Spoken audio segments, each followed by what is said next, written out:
everybody, welcome to my YouTube channel, Life with Trey. If you're new to my page, welcome. Yeah, you're welcome. Thank you all for watching this video. All right.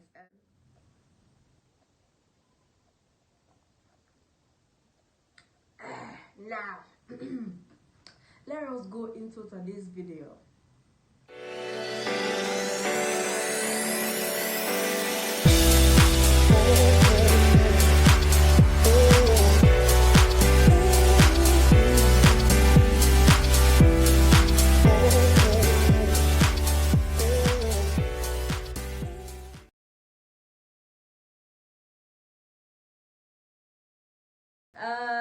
So today we'll be talking about the various effects of sexual abuse, and I'll be sharing a bit of my personal story. Because I was almost sexually abused. Yeah, so but before I go into that, or I will just be telling the story as I'm telling you the effects. Abby, yes, yeah, thank you. And okay, so one of the effects of so now I'm being serious. So one of the effects of sexual assault is depression. Depression is real. Depression is real. Like, see, I'm saying it. Depression is real, guys, and it's very much common for victims of sexual assault. Very, very, very much common. Okay, they suddenly feel sad, hopeless, alone, lonely. Nothing makes sense to them in this world. Yes, it's very much normal. In my case, like I said, I was almost, raped. It happened when I was in JSS 1 or 2. Okay, but I was a child, basically. And this person was a trusted person. I'm trying as much as possible not to go into details, but so it was at night. Where I was at the time, I was with my parents, so I didn't have my own room and all of that. So I was sleeping in the living room, and this human comes to where I am and begins to touch me, and I'm like, and say this myth that people say that, oh, if something's about to happen to you, you should shout. Is a lie. Forget that thing. It doesn't always happen like that. Yes, because in my case, I didn't shout, but I was in shock. I couldn't move. I was like this. I couldn't move. Yes, that's how bad it can get. So we shouldn't always expect that, oh, but this person did not shout. If he did not shout, how can we know that something happened? Stop being ignorant. All right. And I know I was whispering to the person that please stop, because I was afraid. And the way the person was like, don't shout, like, don't do anything, don't move. I was afraid. Maybe he's going to press my neck, he's going to choke me, he's going to, like, what's going to happen to me tonight? Oh God. Thank God for prayers from my mother or somewhere. Suddenly somebody was walking in.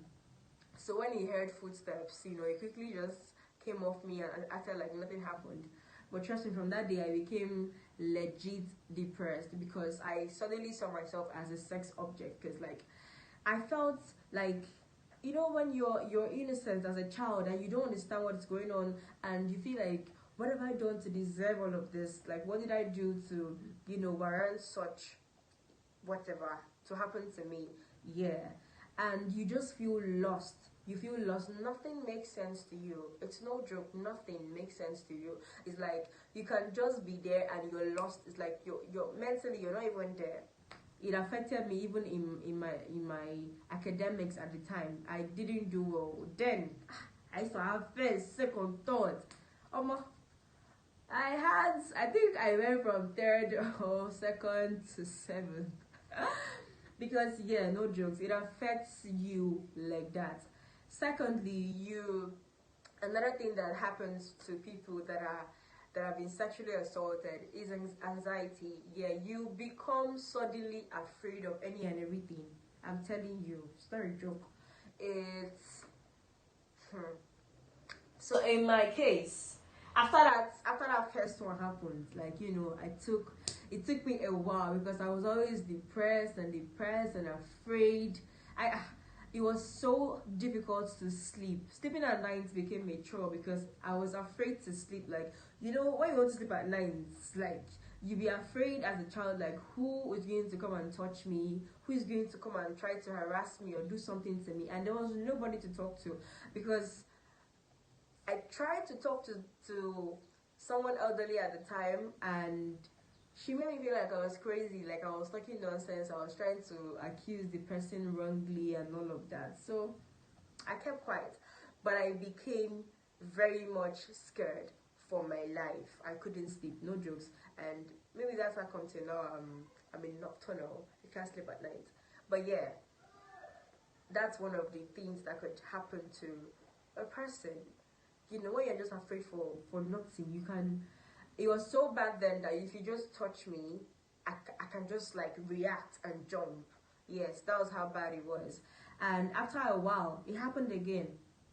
It happened again, and but this time it wasn't. I was in SS2, and then I had moved from where I was. Okay, and let me just again cut this one short. But basically, this one was a trusted neighbor. Okay, these neighbors that we do like they are spirit coco, yeah, like the one that you will never ever imagine that can do any rubbish. Yeah, that is the person. Prior to that, he was always, calling me, fine girl, see your body, see your this and see your that and blah blah blah. He was always complimenting me, but it was always towards, sexual stuff. So I knew that this guy, there was something about this guy. And so that day he comes to my house and says he's looking for da da da. And I'm like, okay, this person is not around, come back later. And then he goes, no, I'll wait for the person, I'll spend time with you. I'm like, spend time, Bao, please come and go. And I thought I wasn't going, so I started complaining. And he, that whole, but you're a big girl now. I'm a small child though, I'm not a big girl, big girl. And before I knew it, people of God, this guy is stripped. I kid you not, like I can tell you for a fact that this happened to me. He stripped naked in front of me. Look at me. How old was I at that time? I was afraid, but at the same time, I had learned that you don't always react with fear with this kind of situation. So immediately I started asking, what are you doing? What are you doing? What are you doing? Because in my mind, I must not be raped though. I must not be raped.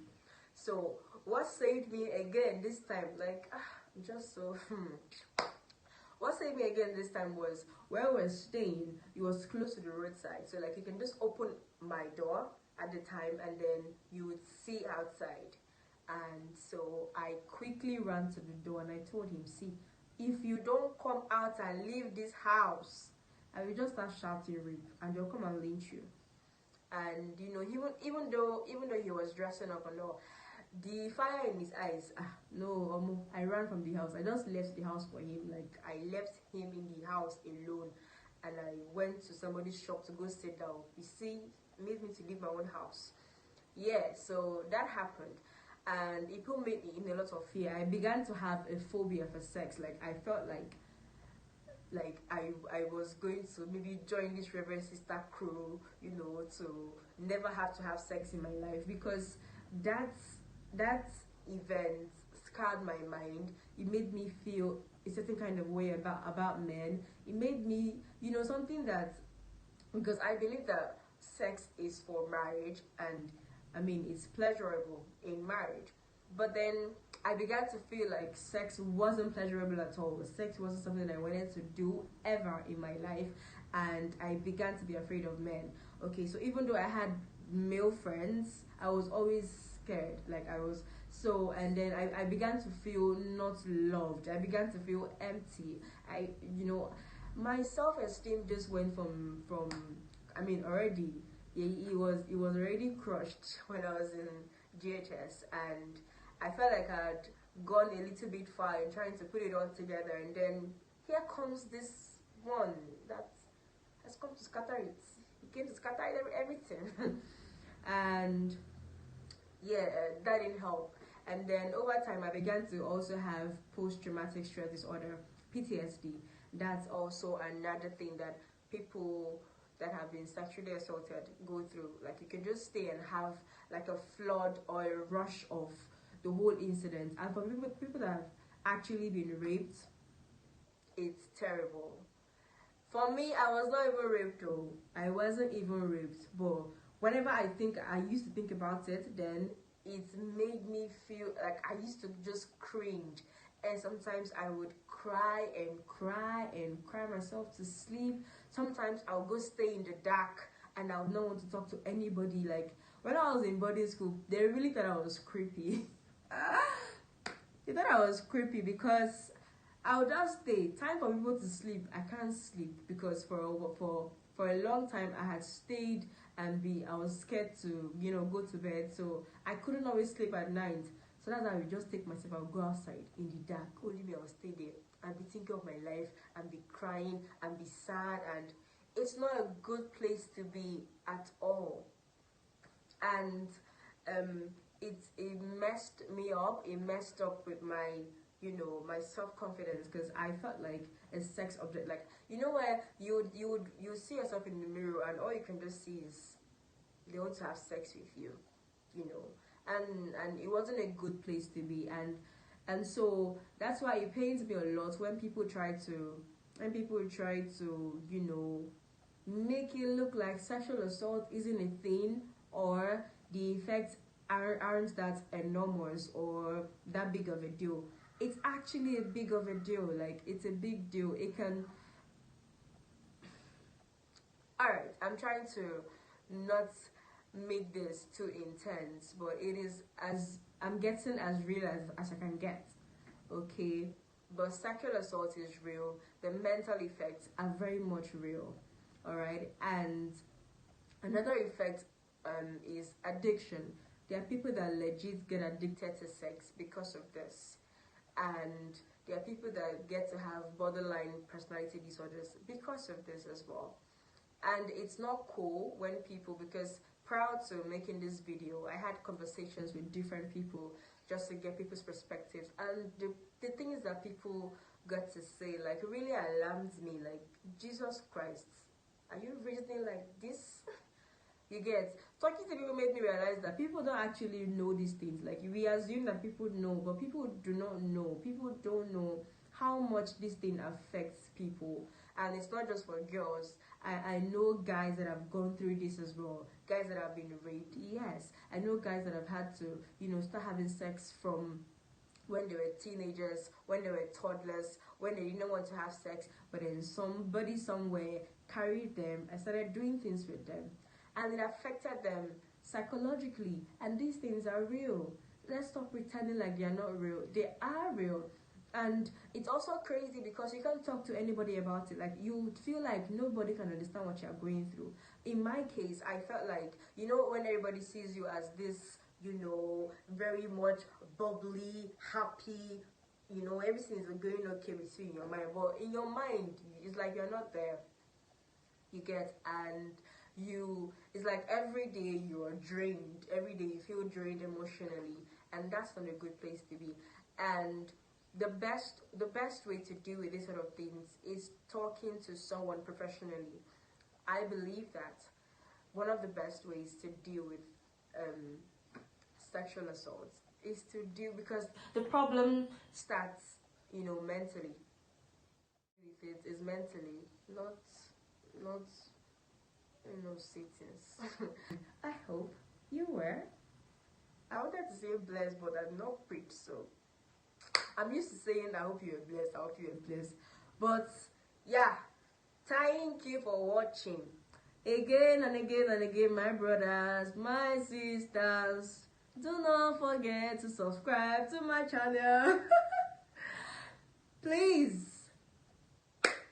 Alright,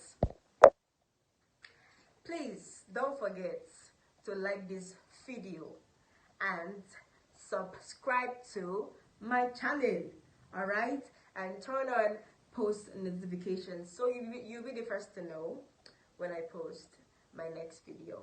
Alright, thank you so much.